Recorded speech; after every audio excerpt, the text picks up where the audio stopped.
Ladies and gentlemen, tonight is the first of a series of events here at the JZA Hall. Who thought that a lobby with so much marble and glass could sound this good? Oh, what a lovely audience. Good evening, everybody. I am Bituin Escalante. Some people live just for the fame. Some people live for the power. Yes. Some people live. Tonight is a celebration of everything that we love. People want it all, but I don't want nothing at all. If it ain't you, baby. If I ain't got you, baby. Some people want diamond rings. Some just want everything. Everything means nothing if I ain't got you. Some people just want it all. But I don't want nothing at all. If it ain't got you, if it ain't you, if it ain't you. Some people want diamonds. Between, you're back at the JZA Hall concert series for March for Virtuosa. Between, Habemus Papas will be back as well. You're actually the first one to perform at the JZA Hall last February for your highly successful Valentine's show. How does it feel to be back? It feels like I'm gonna call Samsung home now. You could. Especially yes. now that I'm exploring so many of its spaces, and it's such a lovely theater. It's a good place to call home. So, yes, my bones are settling in this place, Chris. Nice, I want nice. to do more. You know, when we first talked, the JZA Hall is almost a nod to the intimate jazz bars back in the 90s. And I know we've been talking. Were you able to visit some of those before? Yes, I was able to. I was one of the last performers of the Captain's Bar in Mandarin. And it really is a different space from all the other performance spaces. It's so intimate. Okay. And you know, your audience is right there. It's like having a conversation with friends. It's just very organic, and it's nice to see that the hall works in that same way. I didn't think it would. Right, yeah. I think that's my next question. As we all know, the JZA Hall is primarily a lobby. It is. So when it's quite unusual and it's different from your usual concert venues. What do you like most about performing the JZA Hall? And I guess in a way, what surprised you the most about the space being converted into a concert hall? First of all, it's unconventional, so it's a challenge. It's not like a safe space you walk into and you think you know what you're gonna do. You know, the moment I walked in, the layout surprised me. I love the risers. I love that you could have dinner. There's a space for a kitchen. There's good food coming in. It's such a pleasant experience to enjoy gastronomically and, you know, and a All show, your senses, right? All your right? senses. Right. Also, that's all marble and glass. I mentioned that during the show. It's all marble and glass. It's an acoustic nightmare. But I think it was Right. right? Yeah. Like he had those swats of cloth that Right. made, I don't know, tamed the acoustics. It sounded so awesome and quiet and intimate. In such a grand space. Also, it's a beautiful space. It's nice to sit in a beautiful room. It's really a feast for the senses, all of it, visual, oral, everything. Yeah. Well, considering the unique atmosphere of the JZA Hall, how does it impact your musical choices or selection of songs for the performances compared to, say, your regular concert venues? Regular concert venues almost has a demand for bombast and a certain sound. This lends itself more to storytelling, intimacy. I love intimacy. It's getting to know the soul. So there's even an appreciation for your audience because you have conversations Right. with them. You ask them if they know this artist, what their favorite song is. It's organic. It's not a fixed show, a concert you walk in, that set list stays as is. This one is so kinetic.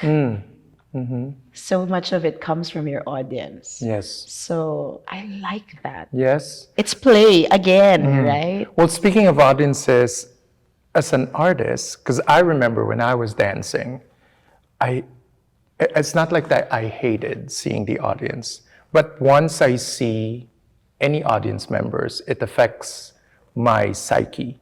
I get so nervous.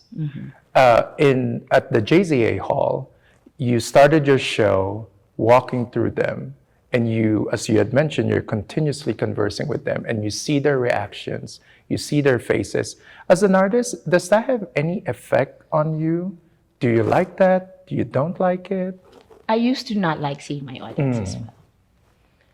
But over the years, I enjoy my performances most when I'm vulnerable. Like the moment my defenses are down, I tend to give more. So nowadays, I face the fear. The first 2 minutes of a performance, I face the fear. I embrace the fear. I embrace the feeling it gives me. And in that same way, we are allowed to make our mistakes. Again, that you're allowed to make your mistakes. I think the audience loves that you reveal so much of who you are. They're just like, you're just like them, they're just like you. It's a more authentic experience rather than seeing this cut and, cut and paste artist singing all the perfect notes. Yeah. Where's the story? Yeah. And I think it's quite special that the audience in there feels like they're part of the show. So it's a different dynamic when you're watching something from a proscenium where you feel like, oh, I'm sitting in the first row and I can almost touch him. But it's still different than being in there. Oh, Bituin, just brush and talk to me if I'm enjoying the show. As an audience member, it feels so special because it makes it like, you're part of it. exactly. You are the show. Right. And she's talking to me. So, even if there's like 300 people in there, she asked me if I was enjoying the show. And, at the end of the day, that's what I remember the most. So I think maybe that's part of also the appeal of something like a JZA Hall. Yes. Yeah. Speaking of it being a venue that also allows you to dine, to drink, and all of that, as a performer, is that something that gets you distracted? Before, it used to be my safe haven. That I was just incidental music. So, no, it doesn't bother me. I think it's also from training. I've done fiestas, I've done campaigns. With the JZA Hall and it being one of the very few concert lounges currently right now, why do you think performers or venues have shied away from an intimate one like this? I guess it's a marketing choice.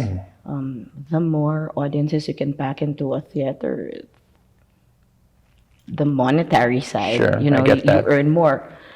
But thank God for JCA and for institutions like yours that allow artists to still express themselves to a smaller audience.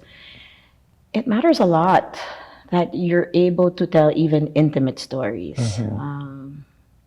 It's a completely different thing to sing to 1,500 people as compared to 300 or 150. Correct.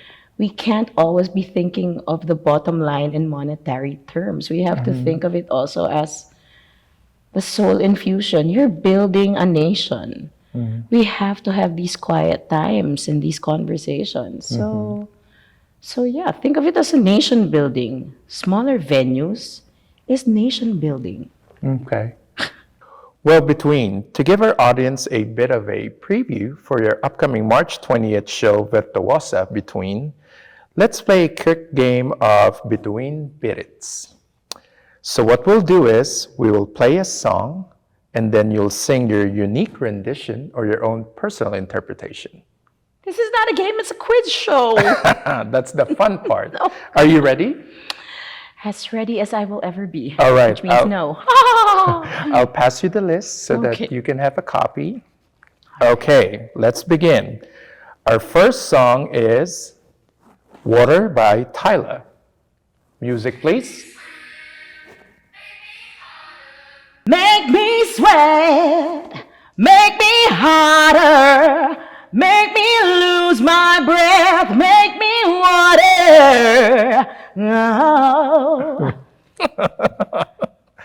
I'm just gonna like go. You have to dance, Chris.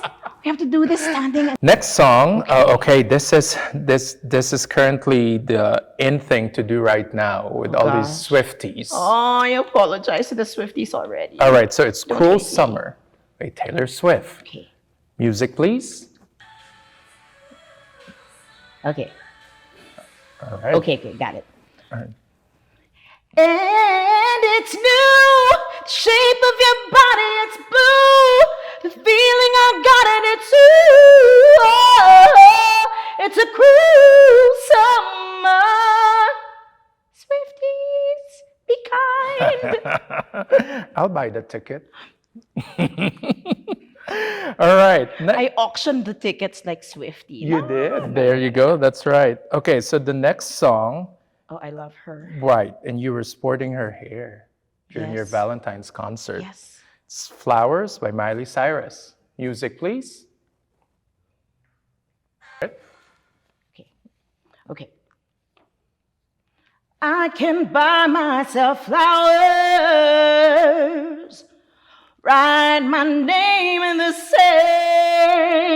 sand, talk to myself for hours, say things you don't understand. I can take myself dancing, and I can hold my own hand. Yeah, I can love me better than you can. All right. Okay, so our last song, this is trending as well right now because she is representing the country so well in UK versus the world. It's I'm a Filipina by Marina Summers. Can I put drag makeup? Sure. Before we do. You know, that's a dream. To be a Yeah. drag queen. So when we did Priscilla and we were the divas, it was like, boom! So, yes, I love this. I love this. I Okay. know the original, so I need to hear. Yes, music, please.